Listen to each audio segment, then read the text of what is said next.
Olá pessoal, começamos mais um episódio da Sala de Jogos, programa da Casa Nerd LOL, no qual pegamos um dos nossos jogos da coleção e mostramos para vocês as regras, etc e tal, e torcemos para que vocês gostem tanto quanto nós gostamos.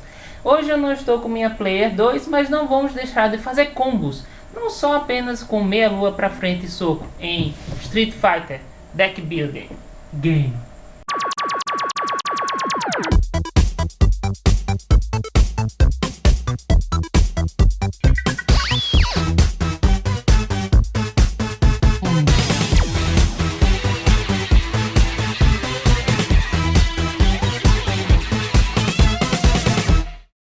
Street Fighter Deck Building Game é um jogo da Cryptozoic Entertainment, criado por Eric Larson, Matt Hira e Chris Woods. Esse jogo ele usa o sistema conhecido da empresa, que é o sistema Cerberus de Deck Building, né? E ele está em vários tipos de Deck Buildings da empresa, como o carro-chefe deles, que é o DC Deck Building Game. Mas eles adquirem produtos, como é que fala? Direitos intelectuais para fazer adaptações de outros jogos, como Naruto, Street Fighter. Ele usa também Cartoon Network, vai ter o do Senhor dos Anéis, também vai ter o do Attack on Titan. A cada nova adaptação, a Cryptozoic acrescenta uma regrinha nova, só para dar aquele feeling diferente, assim, para tentar ser um pouco mais temático com a adaptação que eles estão pegando daquela vez, né? Mas todos são, como eles usam o mesmo sistema Cerberus, os jogos são compatíveis entre si. Ou seja, Guile pode enfrentar o Batman e o Frodo em uma partida.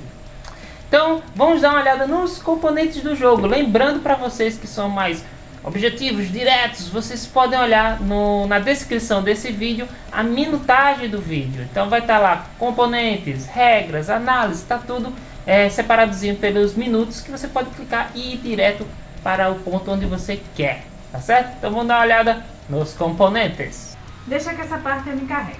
Ok, para manter a tradição, né? Isso. Temos 221 cartas, mais 14 grandes de super-herói e um manual de regras.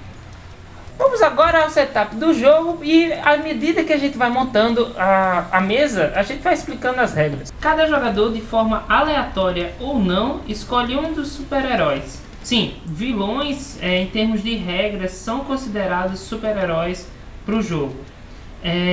Lembrando que o Blanka, lembrando não, né, que vocês não sabem, mas o Blanka ele foi é uma carta promocional, ele não vem no jogo base mesmo, certo?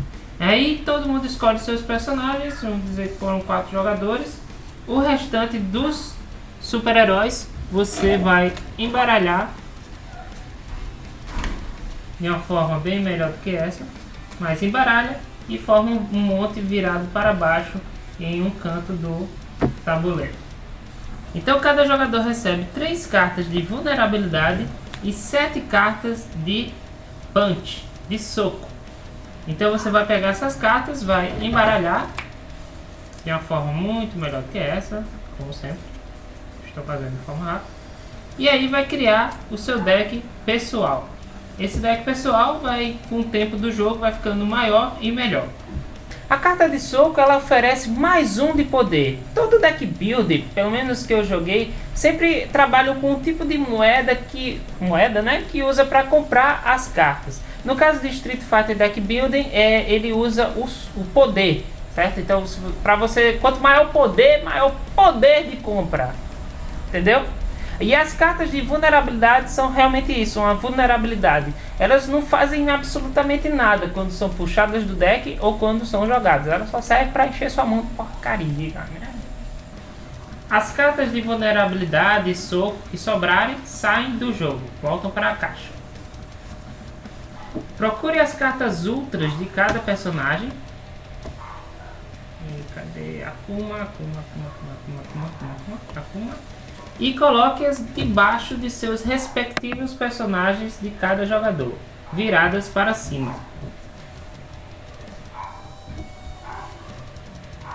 No caso, esses personagens, essas cartas de super-herói, estarão de frente para cada jogador na mesa. Pegue as cartas de estágio e as organize de forma que fiquem na ordem decrescente, do maior para o menor. Deixa eu ver aqui. 8, 7, 5, 4. Aí o 6 vem pra cá. Aí o 1 é esse. Aí o 2 é esse. E o 3 é esse. Pronto. Aí você vai fechar elas assim. E aí você vai colocar no canto da mesa e virar a primeira carta, que é o estágio 1 dos Estados Unidos. Então deixa os seguintes montes nessa linha: os chutes, os estágios, os super-heróis que você embaralhou e deixou virado para baixo e as fraquezas. Embaralhe o deck principal e coloque na linha central de compra. Aqui dentro tem cartas de superpoder, herói, vilão e equipamento. Então você revela as 5 primeiras cartas desse deck. Elas vão formar a linha central de compra. Como no embaralhei direito, está saindo só vilão. Mas enfim, faz essa linha central de compra. Em seguida, cada jogador pega as 5 primeiras cartas do seu deck pessoal.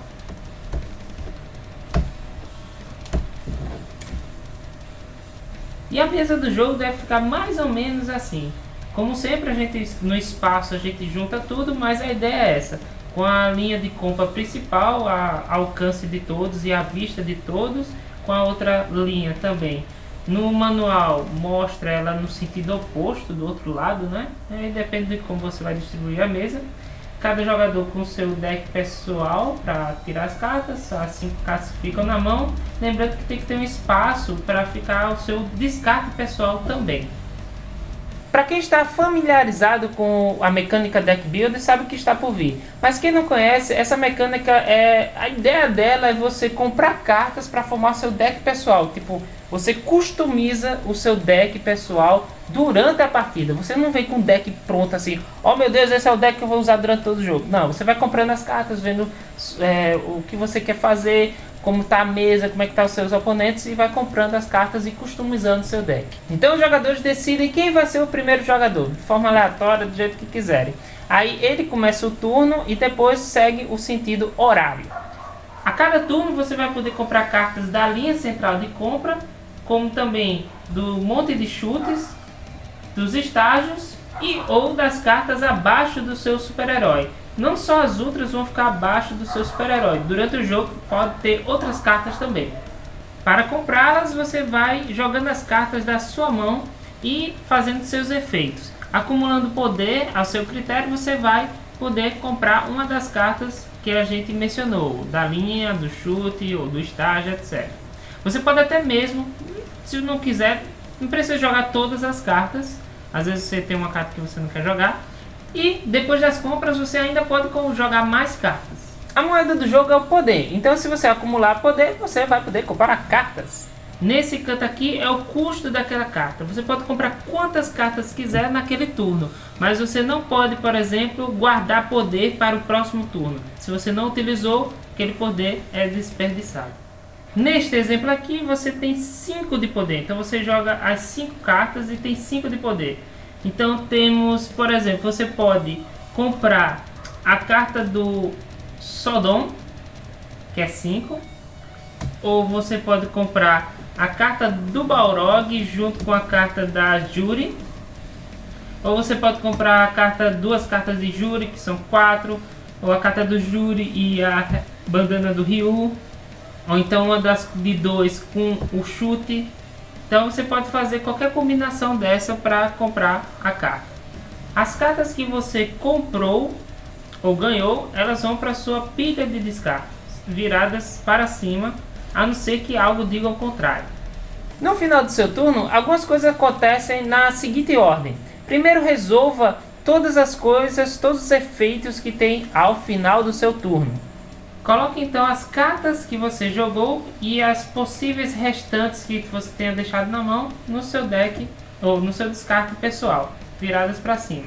E aí você vai puxar 5 cartas.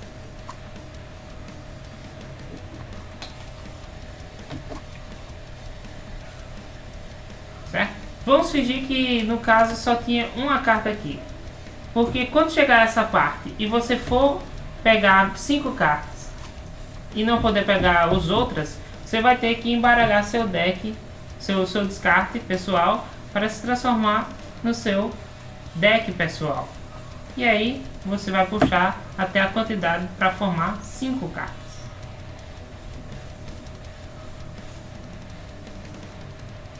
É nesse momento que as compras que você fez podem já aparecer na sua mão. Se algum espaço da linha central de compra ficar vazio, você o preenche agora.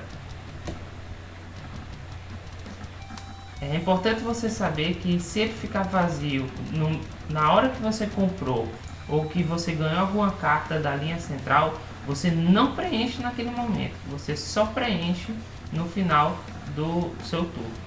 Se a carta do topo do monte de estágio estiver virada para baixo, você vira para cima agora. Isso é para evitar que o jogador compre mais de um estágio por turno. Passe o turno ao jogador à sua esquerda. O final do jogo ocorre quando uma dessas situações acontece.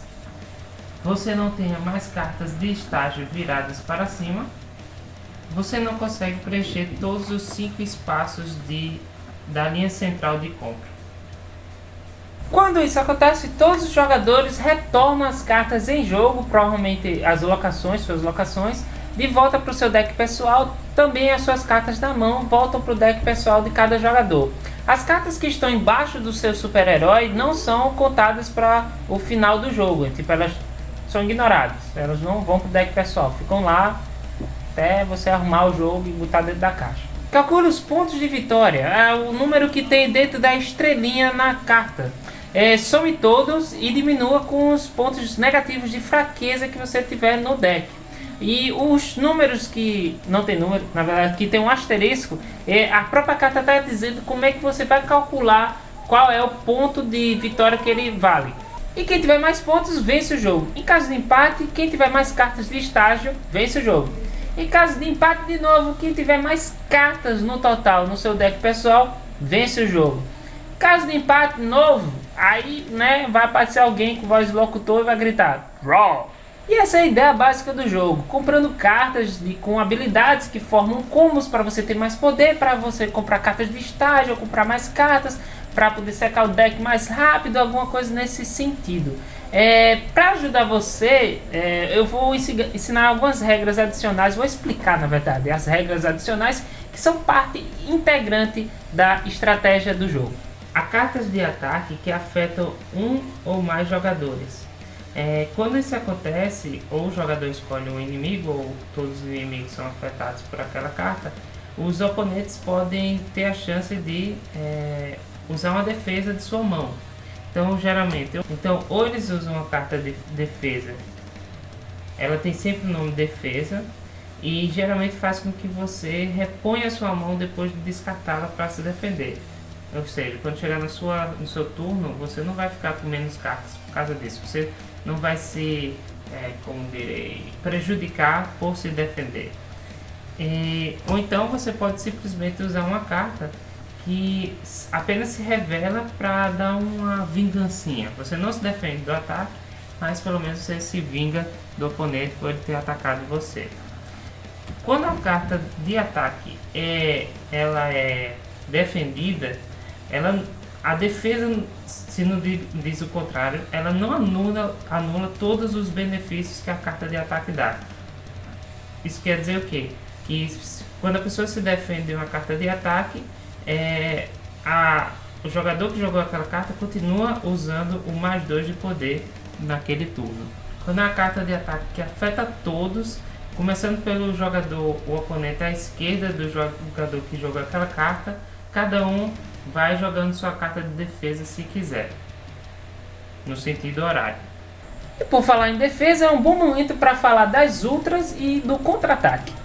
As cartas ultras são específicas para cada super-herói e elas começam embaixo da carta do super-herói. Ela pode ser comprada durante o turno do jogador. Quando ela é comprada, ela vai diretamente para o descarte.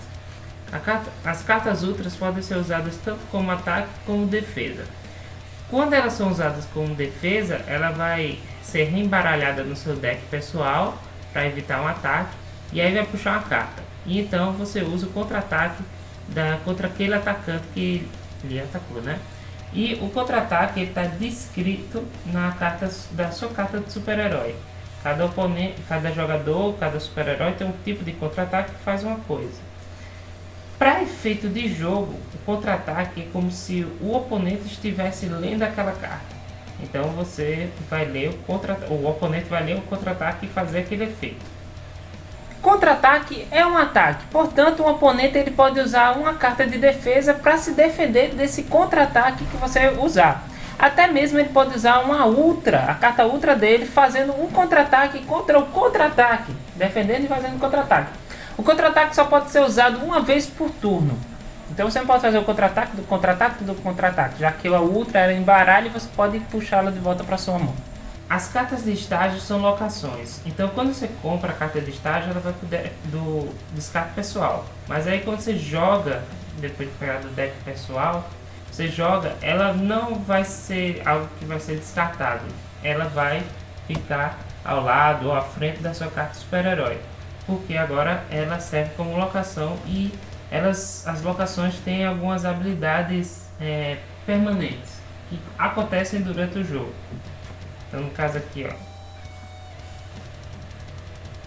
esse ongoing. Então uma vez durante seus turnos revele o topo a carta do topo do deck principal. Se for um equipamento, ganhe ela e coloque no topo do seu deck, certo? Então se não for equipamento, você retorna para o topo do deck principal. Nesse caso aqui dos estágios do Street Fighter, ela trabalha mais ou menos assim, vai revelar do topo e depois retorna. Por isso que é interessante o combo com você usando várias locações, porque tem outra locação que pega herói. Então se você for usar essa aqui para ver se tem equipamento, puxa a carta do topo do deck principal, não é equipamento, mas é herói, então você vai saber que você vai usar a locação de herói, porque você vai já ganhar aquela carta, certo? E aqui ele especifica que ao ganhar não vai para o descarte, né? Vai para o topo do seu deck pessoal. E como deu para perceber, você pode ter mais de uma locação na frente, no lado do seu super-herói, usando como combo. Comprar uma carta de estágio pode até ser fácil, mas tem suas consequências. Quando você vai comprar uma carta de estágio, você automaticamente vai enfrentar um chefe de estágio. Na verdade ele se chama exatamente isso, você enfrenta o chefe de estágio, que é uma fase diferente da fase de compra, eu acho, porque no livro não tem dizendo assim, no manual não tem dizendo exatamente que é uma fase à parte. E como é que você compra um estágio? Você vai acumular poder o suficiente para ser igual ou maior que o custo daquele estágio, daquela carta de estágio. Você não pode já usar o poder que você usou para fazer compras, não, tem que ser um poder separado para isso. Jogue então as cartas para ter o poder para você poder enfrentar o chefe de estágio. Você então revela a carta de super-herói e é ele que ele vira um super vilão e é ele que você vai enfrentar nesse estágio aqui. O que você vai fazer? Você vai ler o contra-ataque e vai sofrer aquele contra-ataque. Contudo, porém, entretanto, todavia, você tendo ainda a carta na mão de defesa, você pode se defender do contra-ataque e não sofrer o contra-ataque. Mas se você não conseguir se defender, você vai sofrer o contra-ataque. E lembrando que as cartas que você utilizou naquele turno, elas são consideradas em jogo, ou seja, você pode sofrer com algum contra-ataque de algum personagem que diga descarte uma carta no ímpar que você tenha em jogo ou no seu descarte. Aí você vai ter que sofrer com isso. Depois de enfrentar, você descarta o super-herói, descarta aqui, bota na caixa do jogo e o estágio vai para o seu descarte. Lembrando que você teve os pontos, acumulou os pontos, os poderes para poder comprar o estágio. Você comprou ele. Então, ele vai para o seu descarte, só que ele não sofre nada do contra-ataque do super-herói que aconteceu. Só quem sofre foram as cartas que você utilizou para comprar o estágio ou anteriormente para fazer alguma coisa ou uma outra compra e as cartas de descarte. Por isso que ele só vai para o descarte do estágio quando acabar tudo. Para quem joga domínio, a fraqueza é que nem a maldição da bruxa, que é onde ele dá aquele negativo para você. A carta não serve para nada, mas ela é fácil de se livrar. Você só precisa jogar a carta. Você joga a carta, ela automaticamente vai para o monte dela de fraqueza. Ela que nem é vulnerabilidade, só que pior. Você não embaralha seu deck assim que você fica sem cartas no deck pessoal. Você só embaralha quando você for precisar pegar uma carta no deck e não ter nada lá. Algumas cartas têm o poder de destruir outras cartas. Destruir não é rasgar, ok? Não vai dar um infarto na pessoa que é dona do jogo. Destruir é pegar a carta e colocar fora do jogo, colocar dentro da caixa do jogo. Cartas de chute e de fraquezas que são destruídas através desses efeitos, elas não voltam para o seu monte naquela linha de montes de cartas que você pode comprar. Ela vai também para a caixa do jogo. Quando o efeito lhe dá uma carta, você coloca aquela carta no seu descarte pessoal. Se um efeito de ganho tiver relacionado com um tipo específico de carta e aquela carta não estiver lá, esse efeito não acontece. Se por acaso algum efeito lhe dá uma carta, se algum efeito lhe dá uma oportunidade de ver o topo do deck principal e ganhar o tipo de carta que tiver lá, se não for o tipo que aquele efeito lhe concede, aquela carta volta para o topo do deck principal. Lembrando que as cartas embaixo das cartas de super-herói só podem ser compradas pelo jogador que controla aquele super-herói. Cartas compradas e ganhas embaixo do super-herói vão direto para o descarte. E esse é o Street Fighter Deck Builder Game. É um jogo que eu acho muito bacana. Eu gosto do tema Street Fighter. Eu pensei em pegar o DC Deck Building. Se eu tivesse pego o DC Deck Building, como é o carro-chefe da empresa, eu teria disponível mais e mais expansões. Essa é a desvantagem do Street Fighter. Ele é uma coisa tipo... vamos pegar os fãs tais de tal franquia. Então eles não fazem expansões. Eles só fazem essa versão e pronto. Eles não têm uma ideia que vai ter expansão. Mas por si só, o jogo é muito bacana. Viu a habilidade da pessoa? Esse jogo é muito bacana. Vamos por partes. O design das cartas é bem legal. Bem legal. A arte que eles usam, ele tem uma indicação na carta dizendo de que Street Fighter ele está usando aquela arte. Então, cada arte tem um jogo, né? Tipo, essa aqui é Street Fighter 4, aí tem outra que é um Street Fighter 3, eu acho. Deixa eu ver aqui. Então, cada arte é uma arte do jogo do videogame. Então, não é uma arte original assim, mas pelo menos a arte é bonita para cada um deles, né? As cartas são bem definidas, os tipos de cartas têm o seu design próprio e é bem fácil de identificar. As cartas, quando estão dispostas lá, você sabe que tipo é de superpoder, se é de herói, de vilão, da ultra. Então é bem bacana. Eu gosto mais do Street Fighter em questão de temática. Eu sei que o deck builder em si todos assim, tanto DC como Street Fighter não é tão temático.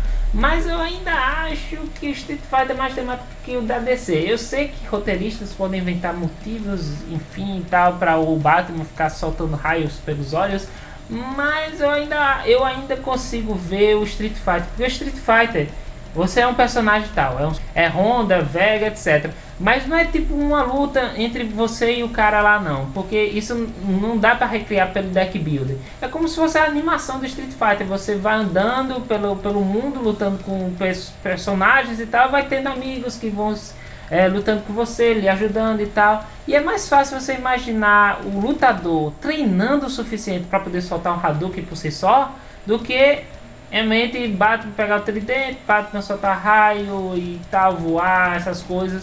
Apesar de não ter jogado DC Deck Builder, o pessoal fala exatamente isso, que há essa possibilidade das pessoas usarem coisas que são intrínsecas de outros super-heróis. E isso é estranho pra mim. Street Fighter ainda dá pra ter essa desculpa, né? Quanto à mecânica, eu gosto muito, muito, muito de deck builder. Eu gosto dessa questão de você customizar seu deck pessoal durante o jogo. Você pensar rápido, imaginar qual é o melhor jeito de fazer o jogo. Street Fighter, ele não tem uma tática em si, tipo, vá só pelos estágios, vai só por cartas tal, pegue só cartas tal, porque também vai depender da sorte, do que vai estar disponível. Ou vai ter jogo que você vai estar disponível muitas cartas de defesa, muitas cartas de ataque, e vai ter jogo que não vai ter disponível isso e vai ter mais cartas de destruição para você limpar seu deck. Então varia e dá uma boa rejogabilidade. E sobre ataque e defesa é exatamente isso. Eu não sei se ele foi exclusivo do Street Fighter, essa regra diferente que eles colocaram, e depois vem a expansão pro DC e os outros acrescentaram, não sei. Mas o fato de ter ataque e defesa é muito legal pela constante interação entre os jogadores. Então você começa a ficar preocupado quando o cara compra aquela ultra, quando o cara compra aquele ataque. Se o cara está comprando ataque, é melhor você começar a comprar defesa para poder também estar pronto para se defender e até mesmo dar um contra-ataque na pessoa, uma coisa que vai afetar a pessoa e ela vai pensar duas vezes antes de lhe atacar, né? Então é esse equilíbrio também de analisar os outros jogadores, que é legal também na estratégia do jogo. Não é só você fazendo seu deck pessoal. Agora você tem que pensar no que o cara está comprando. Porque se ele está comprando cartas com pontos de asterisco, que são cartas de bônus, você precisa comprar as outras para ele não ficar no monopólio daquilo. Se o cara está comprando ataque, é melhor você comprar defesa. E assim por diante. A quantidade de jogadores já é um desafio à parte. Porque eu já joguei com todas as quantidades, de 2 a 5 jogadores. Eita, por sinal, não falei que esse jogo é de 2 a 5 jogadores maiores de 14 anos. De 5... Não, assim, quanto mais jogadores você coloca, acrescenta aí uns 30 minutos de jogo.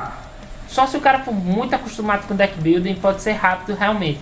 Mas geralmente demora pra caramba o jogo se tem muitos jogadores. Com 5 jogadores a gente já levou uns 3 horas de jogo, eu acho. O povo pensa um pouquinho para fazer as coisas.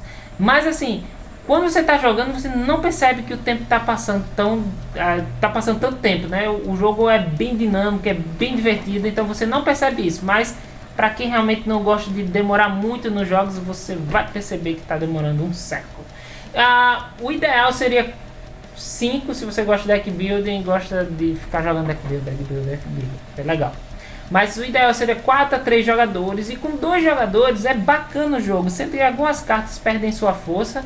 Tem o do equipamento do Seth, que ele revela as cartas de todos os jogadores, dos oponentes, e você usa aquelas cartas. Então um jogo 2 a 2 de X1 não vai ser uma coisa, oh meu Deus, que poderoso essa carta. E o X1 também você vai perceber que talvez você dependa da sorte. Da vez não, você vai depender da sorte. Se você vir com uma lista de compras principal muito ruim, você, na sua vez, o outro jogador começar a ir comprando coisas e você não conseguindo comprar coisas para se defender e tal, você vai ser um alvo muito fácil.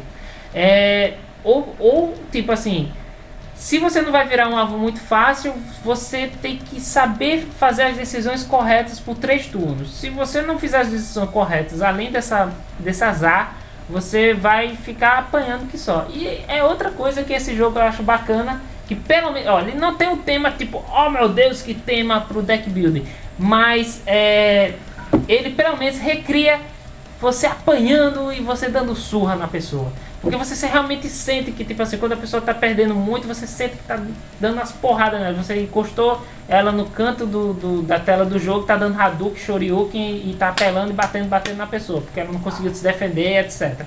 E também você pode... você sente essa disputa. Tem partida que você vai jogando a carta de ataque, a pessoa defende, dá um contra-ataque, você defende, não sei o que. Então, pelo menos essa luta... ele conseguiu recriar direito com essas ataque e defesa. Então pessoal, esse foi Street Fighter Deck Builder Game. Se você gostou, clique em gostei, compartilhe com seus amigos. Coloque aí nos comentários dúvidas que vocês tenham sobre o jogo, com alguma parte das regras, que a gente vai estar disponível para responder a vocês. Se vocês já jogaram o jogo, coloque nos comentários o que é que você achou do jogo e o que é que você achou ruim, bom e tal. Você coloca aí sua opinião, tá certo?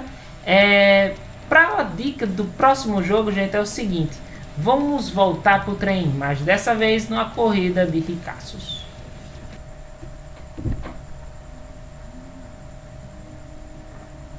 Então é isso, pessoal. Falou, até a próxima.